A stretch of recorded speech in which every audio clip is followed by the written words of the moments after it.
Welcome to Washington Today on C-SPAN Radio for Friday, January 30th, 2026. The Senate reaches a deal to pass 6 federal spending bills before funding expires tonight, 5 as a package, and Homeland Security for just 2 weeks, while immigration and customs enforcement reforms are negotiated. But there still will be a weekend partial government shutdown because the House does not return to session until Monday. Former CNN anchor Don Lemon among 4 journalists arrested and charged with federal civil rights violations after they covered an anti-ICE protest in a church in Minnesota where an ICE official serves as a pastor. President Donald Trump nominates Kevin Warsh to be Federal Reserve Chair. We'll hear from the president and key senators will be voting to confirm or not. Deputy Attorney General Todd Blanche announces the release of 3 million files related to the late sex offender Jeffrey Epstein, half of the total files he said were reviewed. And President Trump signs an executive order to have an IndyCar race around the National Mall in Washington, D.C. as part of the country's 250th anniversary. The Hill writing that Senate Majority Leader John Thune, Republican of South Dakota, announced Friday afternoon the Senate is poised to vote on a series of amendments and then pass a massive package of appropriations bills to fund the federal departments and agencies. Thune announced votes on 7 amendments, including a proposal by Senator Bernie Sanders to repeal $75 billion in funding for immigration and customs enforcement, and another by Senator Jeff Merkley to bar the Trump White House from rescinding funding through pocket rescissions. The Senate will also consider an amendment sponsored by Senator Rand Paul to remove $5 billion from the bill for refugee welfare programs, along with proposals from Senators Eric Schmitt and Mike Lee. After that, the Senate will proceed to a vote on final passage of the government funding bill that includes 5 regular appropriations bills funding the Departments of Defense, Transportation, Housing and Urban Development, Health and Human Services, Labor and Education, and a stopgap measure to fund the Department of Homeland Security for 2 weeks. Legislation is expected to pass before dinner time Friday ahead of the 11:59 p.m. Eastern Time shutdown deadline, but Congress wasn't able to avoid a short funding lapse over the weekend because the bill still needs to go to the House. That was from The Hill. Senator Patty Murray, Democrat of Washington State, the Appropriations Committee ranking member, spoke after Senator Thune's announcement. All week, Democrats have made clear that there is a simple, common-sense path forward. First, pass these 5 critical funding bills that we all overwhelmingly agree on and prevent a serious shutdown. And secondly, split off the DHS bill so we can negotiate reforms to rein in ICE and CBP. It is what the vast majority of Americans want Congress to do.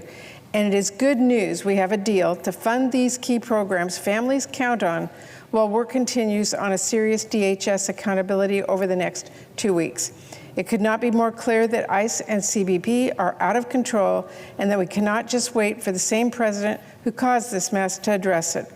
Congress cannot pass a Homeland Security funding bill until these restraints are in place. It is that simple. Today, I ask my colleagues to join me in voting for this package. Let's pay our troops and fund these clinical trials right now and work to rein in DHS and end the chaos that's happening on American streets. Thank you, Mr. President. I yield the floor.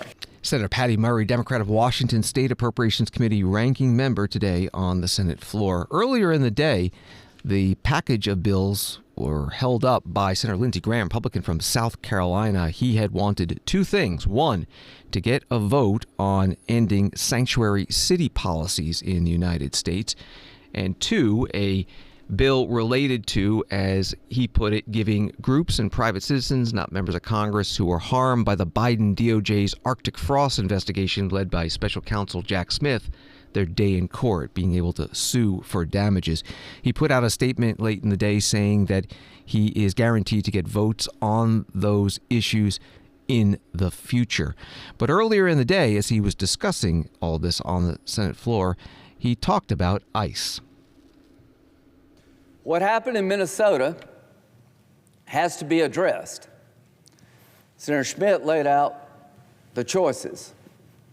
I'm arguing to both parties, we need to do a little soul searching here. The man who was shot, I've seen the video. It needs to be investigated. I'm sure it will. There are things being done on the ICE side that a lot of Americans are uncomfortable with. I get that.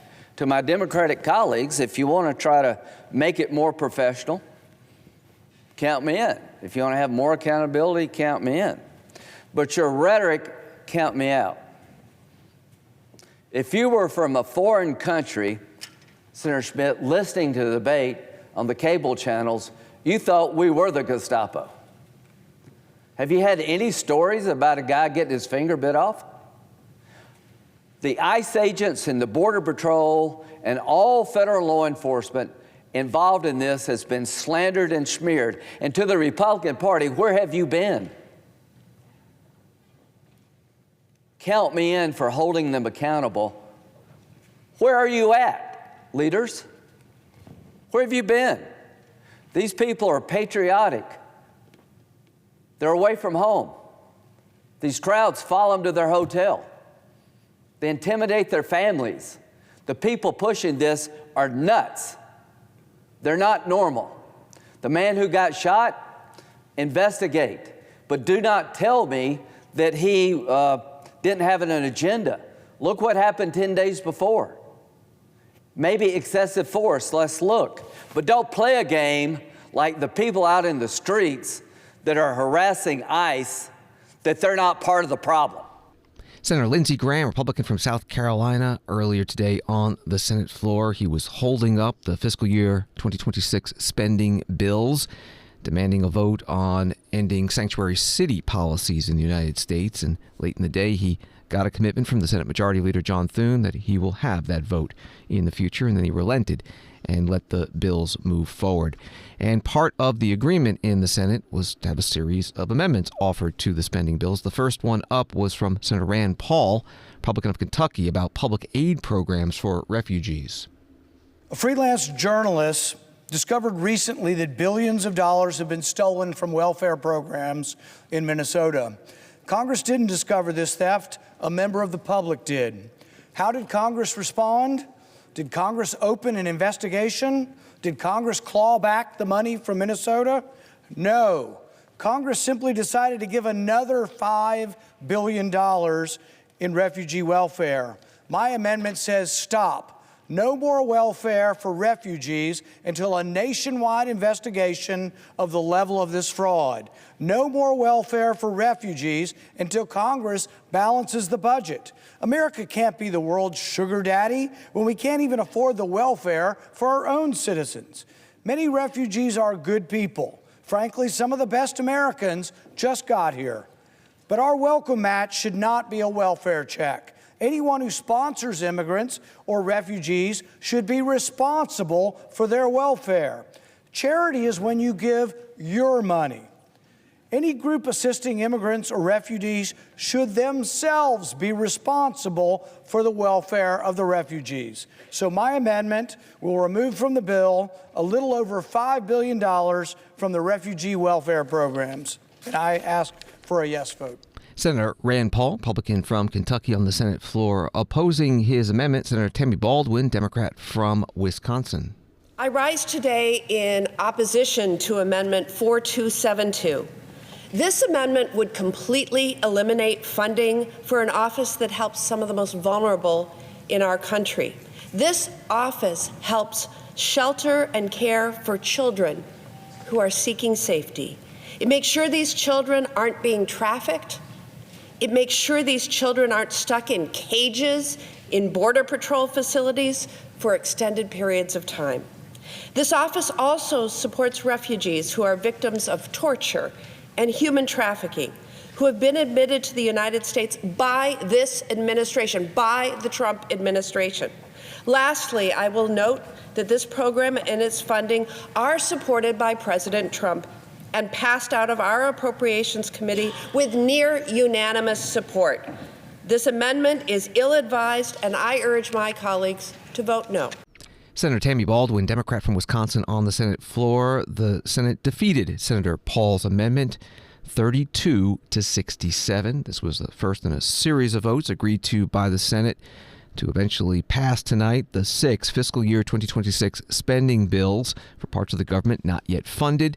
5 of the bills will be funded through the end of the fiscal year, September 30th, and the 6th bill, Homeland Security Department, for just 2 weeks to work on reforms for immigration and customs enforcement. But even when the Senate passes them, there still technically will be a partial government shutdown this weekend because the House also needs to pass them and President Trump needs to sign them into law. And the House returns to session on Monday. You can follow the Senate live on C-SPAN 2 television and the free C-SPAN Now mobile app. And we will have more on federal immigration enforcement in Minnesota later in this program. This is Washington Today. Yahoo Finance writing that opting for a conventional choice to lead the Federal Reserve, President Trump on Friday nominated former Fed Governor Kevin Warsh to be the next chair of the central bank and succeed Jerome Powell. Trump said in his announcement, which he posted to Truth Social, "I have known Kevin for a long time and have no doubt that he will go down as one of the great Fed chairmen, maybe the best. On top of everything else, he is central casting, and he will never let you down." Reporting from Yahoo Finance, Kevin Warsh was a Fed governor from 2006 through 11. He also served in the George W. Bush White House National Economic Council, and he also, in the private sector, was at Morgan Stanley. President Trump was asked today about his pick and the future of interest rates. Did Kevin Warsh commit to you that he will push to cut interest rates if he is confirmed? No, but we talk about it, and I've been following him, and I don't want to ask him that question. I think it's inappropriate, probably. It probably would be allowed, but I want to keep it nice and pure. But he certainly wants to cut rates. I've been watching him for a long time. Did you have any concerns about his hawkish history of pushing for rate hikes? He's going to want to do the same thing. I think that, yeah, I've had times when I think you've had to really have rate hikes too. But he's very smart, very good, strong, young, pretty young, and I think he's going to do a good. I mean, he was the central casting guy that people wanted. Kevin was great. I tell you what, I met numerous people. Every one of them were fantastic, really fantastic. I wanted to keep Kevin here, and I thought that I call Kevin 1, Kevin 2. And we have, I said, it's going to be a Kevin, but Kevin really has been fantastic at the White House. You all know him. You know him very well. And so we have Kevin W. Are you concerned, Mr. President, about the confirmation hearings? We've heard No. Senator Tillis. No. You think with the DOJ investigation that's going on? This is, in the whole country, I would say that this was the perfect candidate. This was not a surprise or anything. This was the man that's most qualified. Top student, best schools, everything was like perfect. The youngest person ever to serve on the Fed. Got the whole package. Looks don't mean anything, but he's got the look, right? Roger, looks don't mean anything, but if they have the look, it's okay. But he's got the whole package, and I think he's going to do a great job, and he loves the country. President Donald Trump answering reporters' questions in the White House Oval Office. He referred to the other Kevin, that would be Kevin Hassett, director of his National Economic Council, who was also under consideration to be Fed chair. And there was a question about Senator Thom Tillis, Republican from North Carolina, who wrote today on X, "Kevin Warsh is a qualified nominee with a deep understanding of monetary policy. However, the Department of Justice continues to pursue a criminal investigation into Chairman Jerome Powell based on committee testimony that no reasonable person could construe as possessing criminal intent. Protecting the independence of the Federal Reserve from political interference or legal intimidation is non-negotiable. My position has not changed. I will oppose the confirmation of any Federal Reserve nominee, including for the position of chairman, until the DOJ's inquiry into Chairman Powell is fully and transparently resolved." That was a statement from Senator Tillis. He was interviewed today on Bloomberg TV.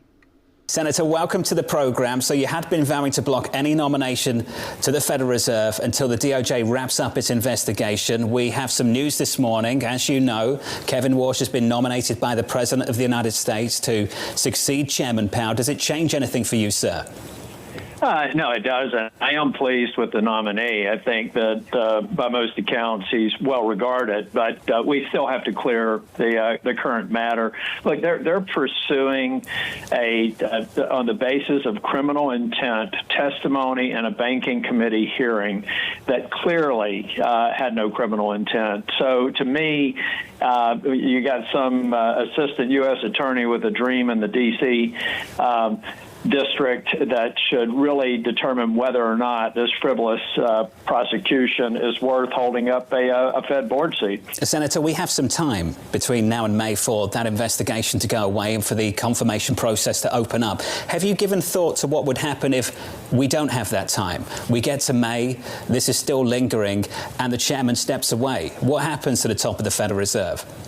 Well, I think that we all need to understand we'd still have a working quorum of members. Whether or not they have an acting chair is a decision that the president and I assume the Treasury Secretary and others can look at. But that's not my problem. We're here because of them. We're not here because of me. And so I think they should work expeditiously if they really do. I'm not an attorney. I watch a lot of crime shows, but it doesn't look like there was any criminal intent here. They have to determine whether or not it's worth grinding this out. Like I said, I didn't put us here. Some assistant U.S. attorney in D.C. district decided to put us here, and they've got to determine if they have a case that's worth pursuing. Senator Tom Tillis, Republican from North Carolina, interviewed today on Bloomberg Television.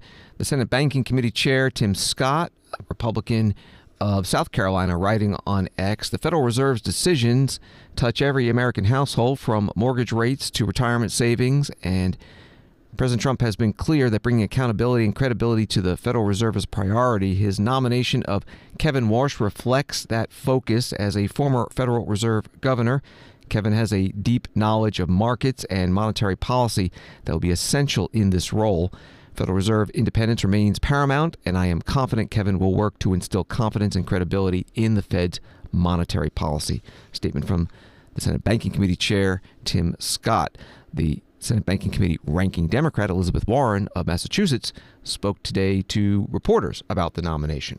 What do you want to see more happen? I know that you were just talking about Trump and him attacking Tillis, but is there more that you want to see? Especially I want to see the Federal Reserve maintain its independence. That means stop this bogus attack on the chairman of the Federal Reserve, stop this bogus attack of trying to fire one of the members of the Federal Reserve, and let's have people who are picked for their economic expertise rather than their willingness to bend to whatever Donald Trump wants. Remember something that we already know about Kevin Warsh, and that is he has a proven track record of being an inflation hawk. He's already been on the Federal Reserve, and he was the guy who wanted to keep those interest rates high. He wanted to keep them high even after the 2008 crash, when millions of people were thrown out of work, when the economy is in turmoil. It was Warsh who was saying, keep those interest rates up. He's known as an inflation hawk. Until Donald Trump becomes president. Donald Trump says he wants a Federal Reserve chair who will lower interest rates because that's Donald Trump's view of the world.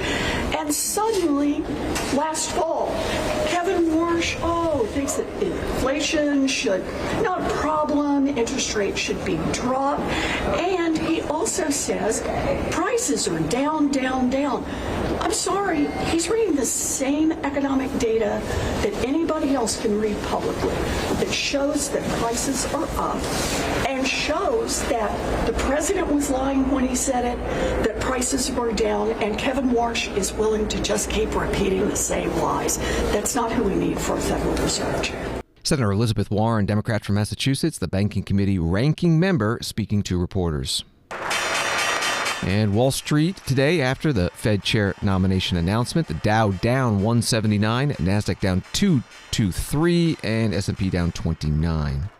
C-SPAN spoke this morning with Associated Press economics reporter Christopher Rugaber about President Trump nominating Kevin Warsh to be Federal Reserve Chair. Kevin Warsh was a member of the Fed's Board of Governors back in 2006 to 2011. So he was there during the financial crisis and Great Recession.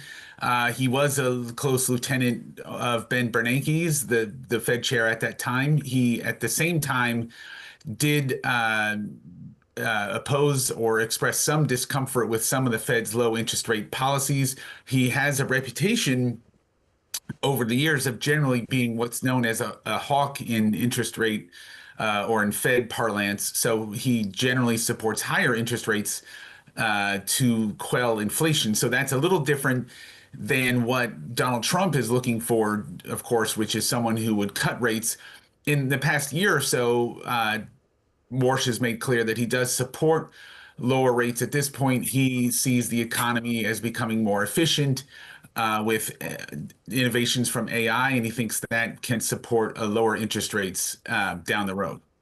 And what has he said about independence at the Fed, and how independent do you think, as a reporter that has watched this, how independent do you think he will be? Well, that's the big question. He has given outspoken statements in favor of Fed independence in previous years. Way back when he was on the board, he spoke clearly in favor of Fed independence. More recently, he's said that the Fed is still certainly accountable, and so independence doesn't mean that it's above criticism and so forth. But yes, the big question, of course, for anyone who Trump would have picked is to what degree will they be following Trump's demands? You know, Trump thinks that the Fed should cut its key short-term interest rate to 1%. It's currently 3.5%. Roughly, few economists would support or have expressed support for cutting it that low. So that'll be the challenge for Warsh. And Trump himself has expressed concern about what happens when you put people on the Fed and then they become independent. So we'll see how that goes. I mean, the Trump administration is certainly trying a lot of different ways to pressure the Fed. They've tried to fire a Fed governor. They've opened what apparently is a criminal investigation of the current chair, Jerome Powell. And what are you expecting as far as reaction from Wall Street? Do you think that this is going to be positive from their perspective?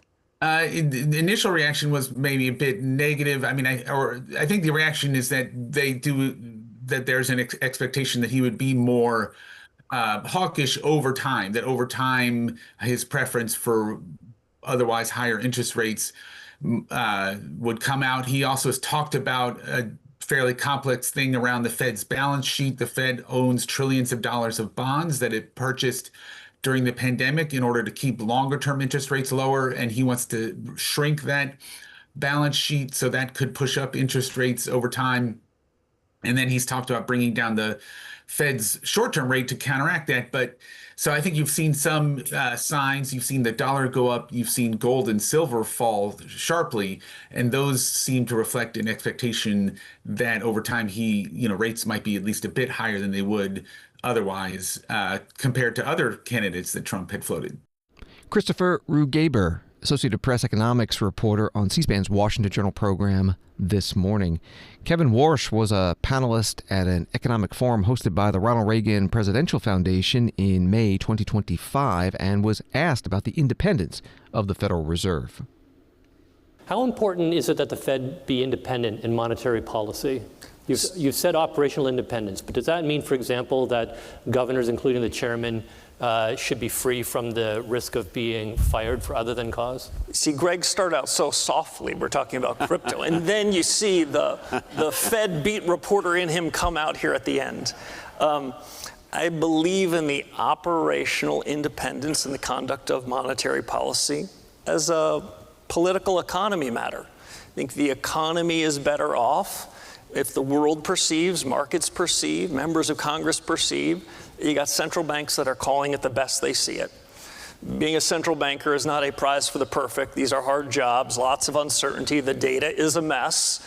But the world's better off if they think they're doing their level best to call balls and strikes. But the operational conduct of monetary policy doesn't mean that the Fed shouldn't be criticized. Central bankers should not be pampered princes.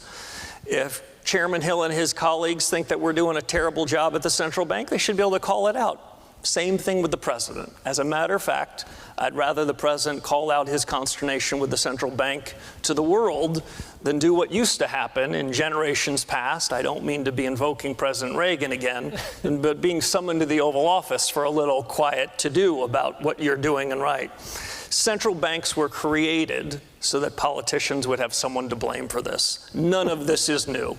I read breathlessly in the newspapers how mean these politicians are to the central bank.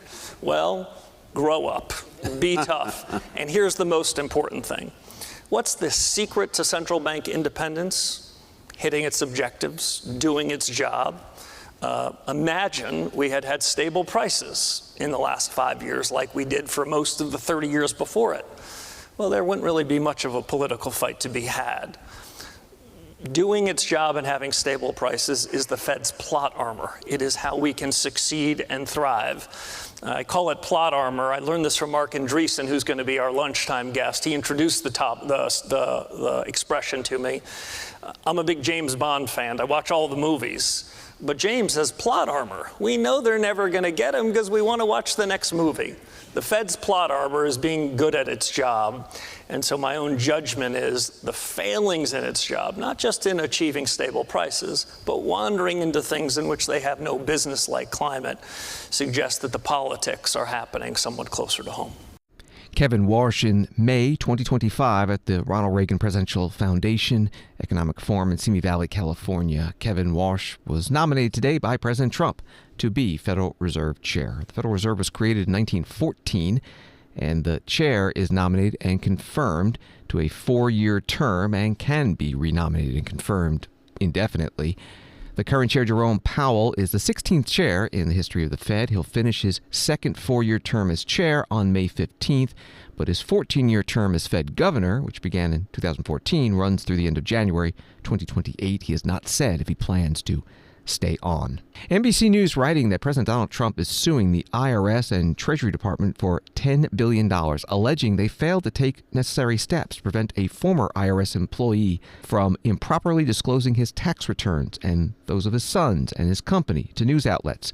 The lawsuit filed Thursday at a federal courthouse in Miami says Trump is suing in his personal capacity, not as president. The complaint says defendants have caused plaintiffs' reputational and financial harm, public embarrassment, unfairly tarnished their business reputations, portrayed them in a false light, and negatively affected President Trump and other plaintiffs' public standing. Reporting from NBC News. President Trump was asked about this lawsuit today.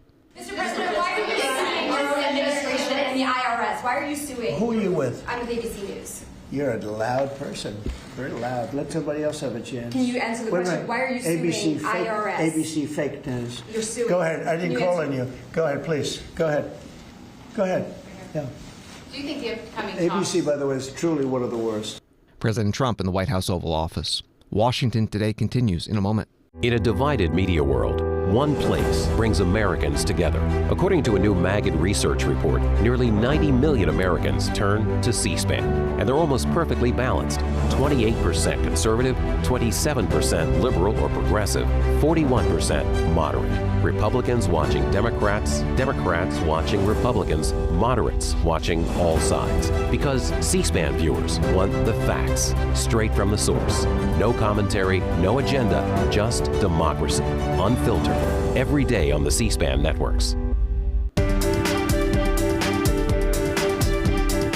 Welcome back to Washington Today, available as a podcast wherever you get your podcasts, also on the free C-SPAN Now mobile app and at cspan.org.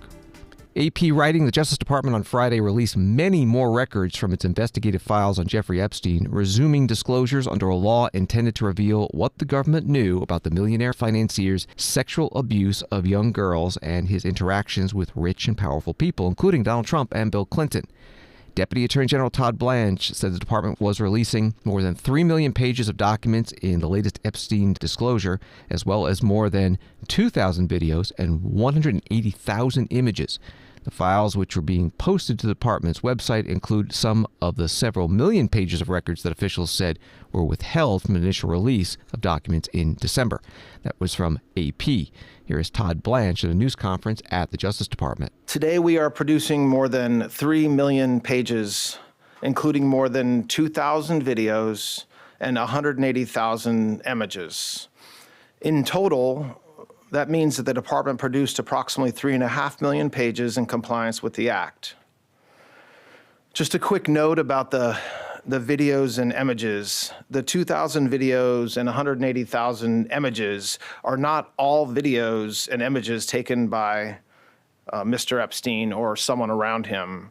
They include large quantities of commercial pornography and images that were seized from Epstein's devices, but which he did not take or that someone around him did not take. Some of the videos, though, and some of the images do appear to be taken by Mr. Epstein or by others around him. Now, I want to talk for a few minutes about the department's document identification and review protocols. It consisted of multiple layers of review and quality control designed to ensure compliance under the Act and protect victims. On top of the review protocols that the department had in place, the United States Attorney's Office for the Southern District of New York employed an additional review protocol to ensure compliance with a court order requiring United States Attorney Jay Clayton to certify that with respect to certain materials, a large quantity of the materials, a rigorous process was undertaken to protect victims against any clearly unwarranted invasion of their personal privacy.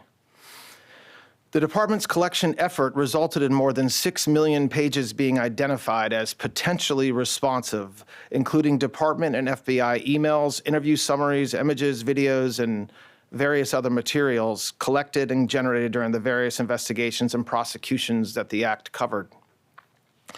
We erred on the side of over-collection of materials from various sources to best ensure maximum transparency and compliance, which necessarily means that the number of responsive pages is significantly smaller than the total number of pages initially collected. That's why I mentioned a moment ago, we're releasing more than 3 million pages today and not the 6 million pages that we collected. I want to address what we didn't produce. The categories of documents withheld include those permitted under the Act to be withheld: files that contain personally identifiable information of victims or victims' personal and medical files, and similar files, the disclosure of which would constitute a clearly unwarranted invasion of personal privacy. Any depiction of CSAM or child pornography was obviously excluded. Anything that would jeopardize an active federal investigation. And finally, anything that depicts or contain images of death, physical abuse, or injury, also not produced. Although the Act allows for withholding for items necessary to keep secret in the interest of national security or foreign policy, no files are being withheld or redacted on that basis. Further, as we previously stated in our December 19th letter of last year, the department withheld or redacted files covered by various privileges, as we always do, including deliberative process privilege, work product privilege, and attorney-client privilege. Deputy Attorney General Todd Blanche at a news conference today at the Justice Department in Washington. He said a team of 500 attorneys from the department worked around the clock to review and redact material. He also said the White House had no oversight of the review and, quote, we did not protect President Trump. And also any member of Congress, he said, is welcome to look at unredacted versions of the documents. Congressman Robert Garcia, Democratic California ranking member on the Oversight Committee, putting out a statement. Donald Trump and his Department of Justice have now made it clear that they intend to withhold roughly 50% of the Epstein files while claiming to have fully complied with the law. This is outrageous and incredibly concerning. The Oversight Committee subpoena directs Pam Bondi to release all of the files to the committee while protecting survivors. They are in violation of the law. We are demanding the names of Epstein's co-conspirators and the men and pedophiles who abused women and girls. We will begin a thorough review of this latest limited production, but let's be clear, our work and investigation are just getting started. That was the statement from Congressman Robert Garcia. Returning to the Todd Blanche news conference, he was asked about who might be named in the files and who could be prosecuted. You said this is the end of the Epstein, of your review of the Epstein files. So just to clarify, is the public going to learn the identities of the men who abused the girls with the information that you're releasing? And if not, why not? And then I have a quick follow-up. I mean, you just baked in an assumption into your question that I have never said and I don't know to be true. Is the public going to learn about men that abuse these girls? Like, what does that mean? I mean, I don't understand what that means. Well, I mean, they're the men who abused the young women through Epstein's, Look, we said in July, and it remains as true today as it was in July. If we had information, we meaning the Department of Justice, about men who abused women, we would prosecute them, right? We talked about the work that we're doing. That's why I said that. I said this earlier. There's this built-in assumption that somehow there's this hidden tranche of information of men that we know about that we're covering up or that we're choosing not to prosecute. That is not the case. I don't know whether there are men out there that abuse these women. If we learn about information and evidence that allows us to prosecute them, you better believe we will. But I don't think that the public or you all are going to uncover men within the Epstein files that abuse women, unfortunately. Deputy Attorney General Todd Blanche at today's Justice Department news conference in Washington. The Senate Minority Leader Chuck Schumer, Democrat from New York, spoke on the Senate floor about this latest release of the Epstein files. Now, this morning, we got news that another tranche of Epstein files was released by the DOJ. But these releases raise far more questions than answers. There's a lot here that does not add up. First, the DOJ says all the documents were released. Well, does that include all the co-conspirator memos? All the corporate protection memos, the original Palm Beach Police Department reports? We need answers to that. Those and other things and other areas that may not have been included. And we just don't know those answers. Second, has all the relevant information been released on each of the 10 Epstein co-conspirators? There are 10 co-conspirators in this new tranche of documents. Is every one of those 10 included? And if not, why not? Third, the DOJ numbers keep changing. They say they collected 6 million pages, but they're only releasing 3. What happened to the other 3 million? What's in them? And finally, has every document that mentions the word Trump been released? Yes or no? We need answers. It's now 42 days and counting that the administration has violated the law by failing to release all the files. Every member of this body voted that all the Epstein files should be released, and we are not satisfied that the law is being complied with. We believe it is not. The American people need answers above all. The American people are asking about this. Pressure from the American people got just about every member of the House and Senate to vote to release the files. Why haven't the whole thing been released? And why are there so many holes, missing pieces, unanswered questions when it comes to the release of the Epstein files? The longer Pam Bondi hides the truth from the American people, the more the American people ask, what are they trying to hide? Senate Minority Leader Chuck Schumer, Democrat of New York, today on the Senate floor. As the millions of pages of documents are being released, journalists are combing through them. CNN reporting today, Elon Musk emailed Jeffrey Epstein in late 2013 to coordinate a trip to Epstein's Caribbean island. Documents released by the Justice Department on Friday's show. Musk had previously claimed that he rebuffed attempts from Epstein to get him to visit one of the 2 islands Epstein owned. Great St. James and Little St. James in the U.S. Virgin Islands near the British Virgin Islands. Little St. James was the epicenter of Epstein's decades-long abuse of girls and young women. That was from CNN. This is Washington Today. Other news from the Todd Blanche news conference. New York Times writing, the Justice Department has opened a civil rights investigation into the shooting of Alex Preddy, the intensive care nurse who was killed in Minneapolis last weekend by federal immigration agents. Todd Blanche, the Deputy Attorney General, said on Friday the announcement marked a significant reversal in the department's approach to Mr. Preddy's killing, suggesting that after a week of lacerating criticism, it had decided to handle the high-profile incident in a manner more in keeping with how investigators have traditionally dealt with fatal shootings by law enforcement officers. That was from the New York Times. Here's the Deputy Attorney General. Clarify your remarks on the Alex Preddy killing. Are you saying that the Justice Department has opened a civil rights investigation into his death? Yes. Yeah, I mean, look, and I know there's been a lot of discussion among the media around that, but just think about what that means. All that means is that DHS, as the Secretary has said, is conducting an investigation, as they should and as they do every time there's a tragic event like this. And the FBI, in their role, which is a separate role from DHS, is also looking into it and conducting an investigation. And that's not. That shouldn't be treated as making news.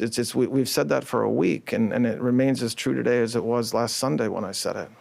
Deputy Attorney General Todd Blanche. President Trump wrote on Truth Social Thursday night, agitator and perhaps insurrectionist Alex Preddy's stock has gone way down with the just-released video of him screaming and spitting in the face of a very calm and under-control ICE officer, and then crazily kicking in a new and very expensive government vehicle so hard and violent, in fact, that the taillight broke off in pieces. That post from President Trump.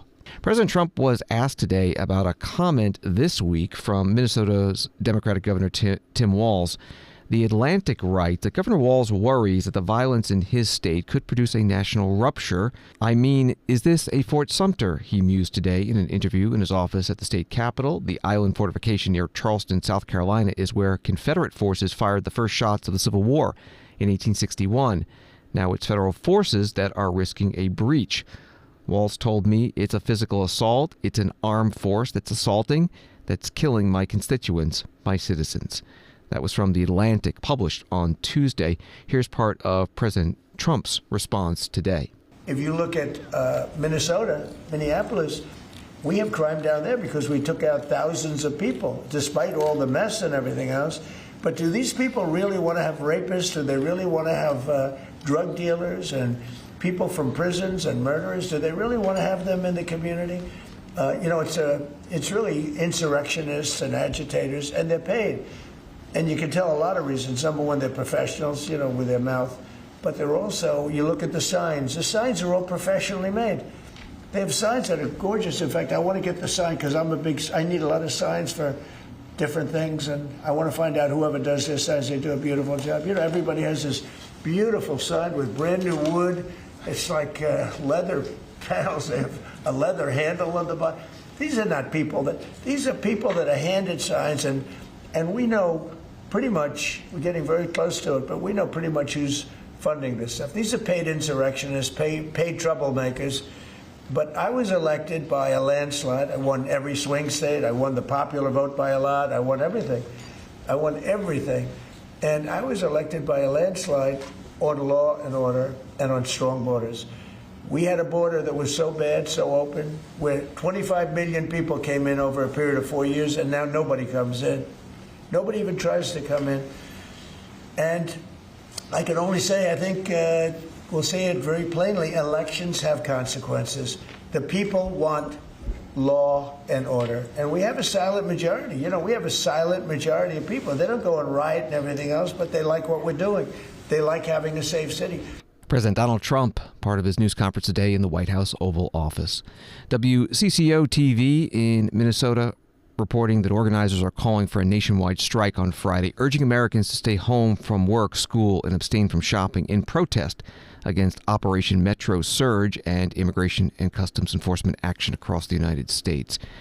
And there have been reports of protests across the country, New York City, Rhode Island, Chicago, San Francisco, Phoenix, and in Minnesota. There was a march and a rally at the Target Center in Minneapolis.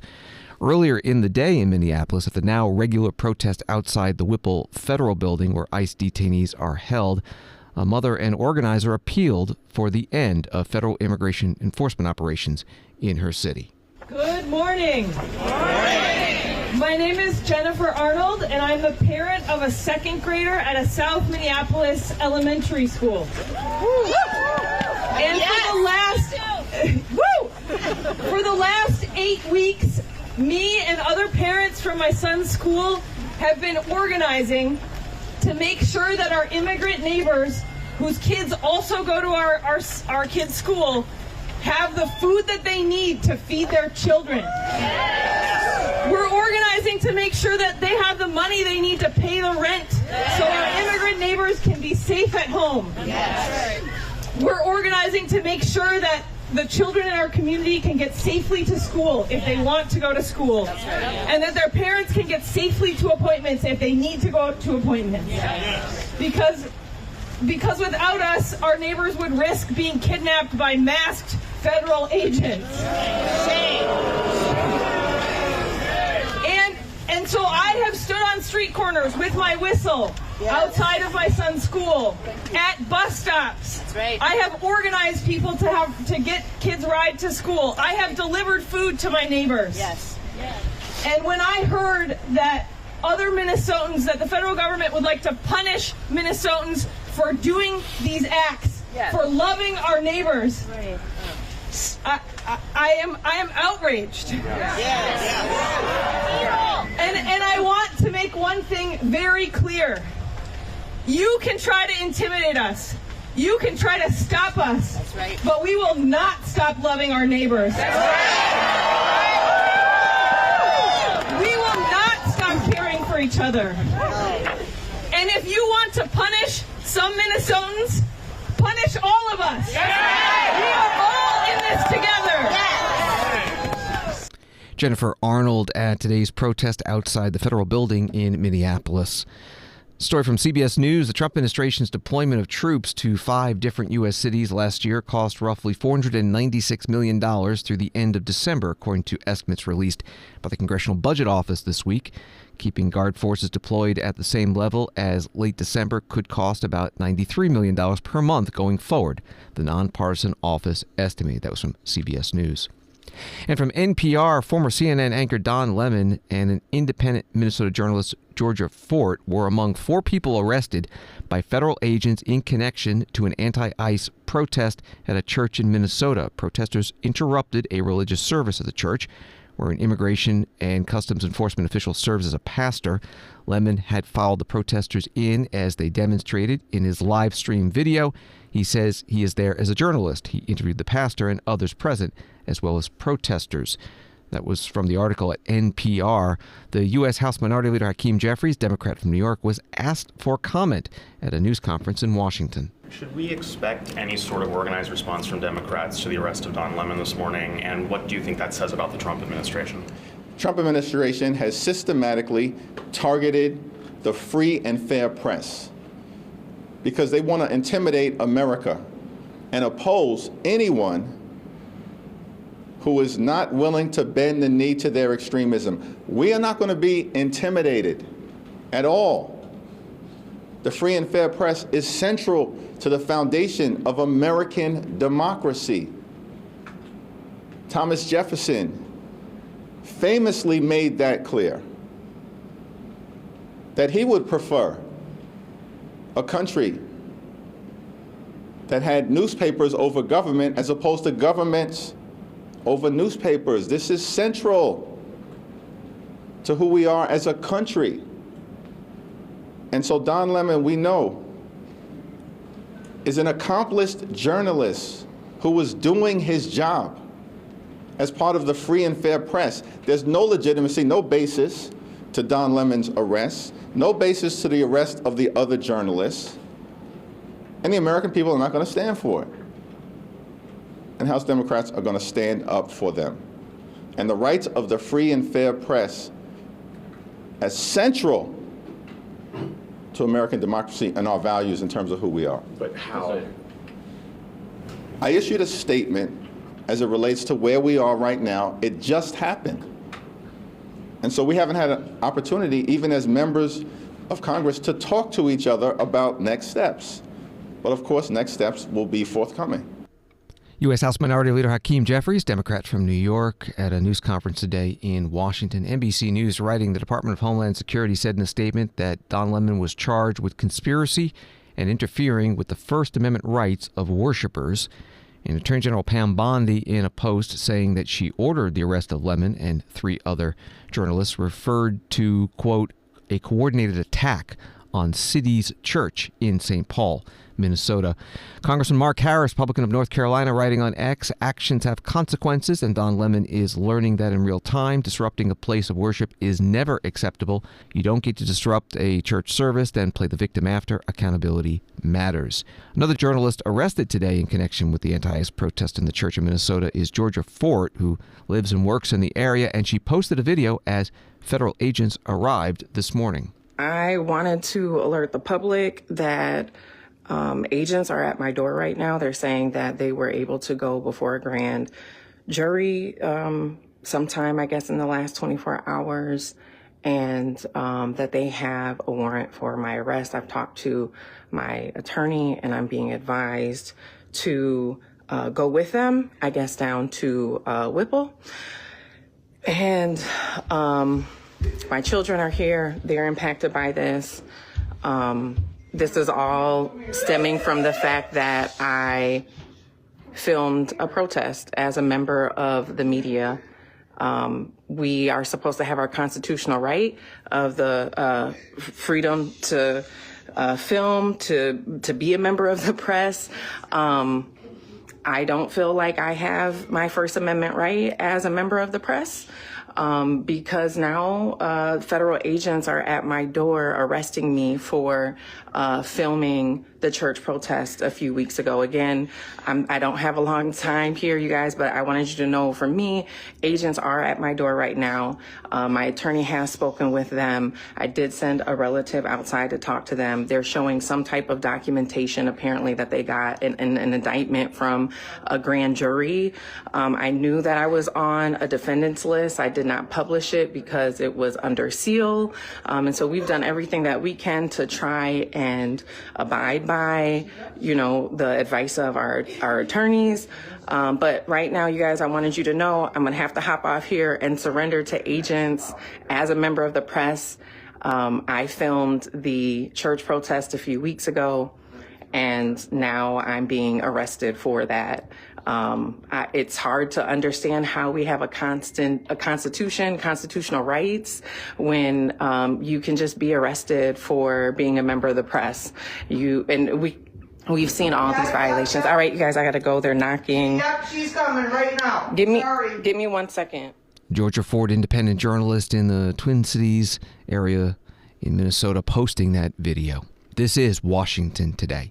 New York Times reporting that a coalition of unions, scientific groups, and local governments filed a lawsuit on Tuesday seeking to block the Federal Emergency Management Agency from cutting its staff, arguing that by doing so, agency leaders are violating laws mandating that FEMA maintain capabilities to respond to disasters. The complaint, filed in U.S. District Court in San Francisco, seeks to block the dismissals of hundreds of contract workers at FEMA that began at the start of the year. About 1,000 employees were expected to lose their jobs this month, although the agency paused the cuts last week in anticipation of a winter storm that raged across the country, according to internal FEMA emails reviewed by the New York Times. The U.S. Conference of Mayors held a panel today on the future of FEMA as the conference wrapped up its winter meeting in Washington, D.C. Here is a portion. Bruce Rector, the mayor of Clearwater, Florida, questioning Brian Kuhn, president and CEO of Innovative Emergency Management Incorporated.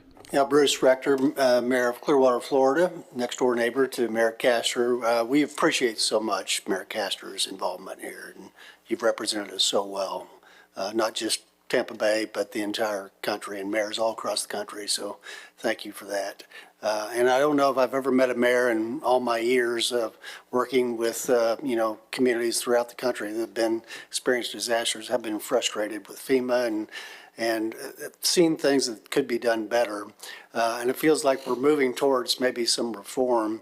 So my question is, what can mayors do? I think maybe the fact that you had 9 senators come out shows that there's local governments reaching out to their elected officials to encourage them to do something. But what can we as mayors do to help further this and get some sense of urgency in Congress and the administration on this issue?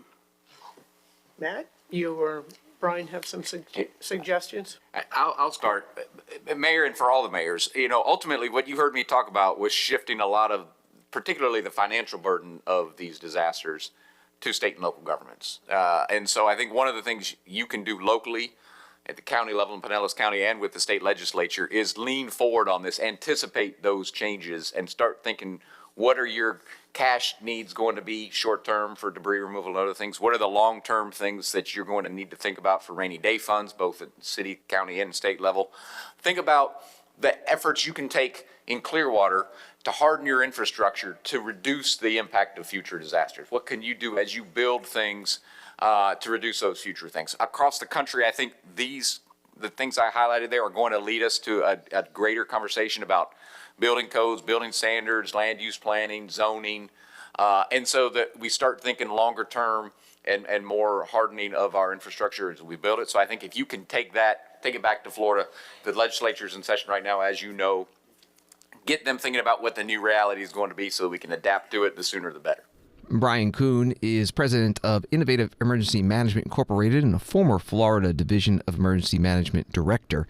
At today's session on FEMA at the U.S. Conference of Mayors winter meeting in Washington, D.C. We covered a lot of the sessions from the conference, and you can find them all at cspan.org. The conference website says that the conference represents over 1,400 U.S. cities with populations over 30,000. President Trump today signed an executive order creating the Freedom 250 Grand Prix of Washington, D.C. on the National Mall. It'll be the first IndyCar street race in Washington, scheduled to happen in August, part of the country's 250th anniversary. Transportation Secretary Sean Duffy joined the president in the White House Oval Office. The president gave us all a directive, which I'm grateful for. We're going to celebrate America's 250th birthday, and he asked all of us to think outside the box. How do we make this historic and cool, and let's all do this together? And he loves the country, he loves the birthday, and so we at DOT were working on this concept. We didn't know at the same time Penske was working on the same project too, and so we've come together, and Doug has been a wonderful partner. But to think 190 miles an hour down Pennsylvania Avenue, this is going to be wild. The last time we had a race in the capital city, Bud, was when? 1801, Thomas Jefferson with a horse race. A horse race in 1801, Mr. President. Now we're going to do a real race. That's so great. That's such a good. So listen, this doesn't happen. You know, we just don't come in and ask the president to sign. There's a lot of work that goes into this, as you can tell. Bud and my chief of staff Pete all had a lot of meetings on the Hill. We couldn't be more excited about this. Again, I'm going to repeat, this is free for the American people to come to your nation's capital and see a great road race. Freedom, America, speed, and road racing. It doesn't get more American than that. Transportation Secretary Sean Duffy with President Trump and others in the White House Oval Office. Indianapolis Star writing the race is expected to bring up to $100 million in economic benefit to the D.C. region. Thanks for listening to Washington Today. Before we go, a reminder that a new episode of C-SPAN's Ceasefire airs tonight at 7 and 10 p.m. Eastern. This week, host Dasha Burns is joined by Oklahoma City Mayor David Holt, Republican, and San Diego Mayor Todd Gloria, a Democrat, the chair and vice chair of the U.S. Conference of Mayors, respectively, for a bipartisan conversation on the top issues facing American cities. C-SPAN Ceasefire tonight at 7 p.m. and 10 p.m. Eastern. Hope you have a good night and weekend.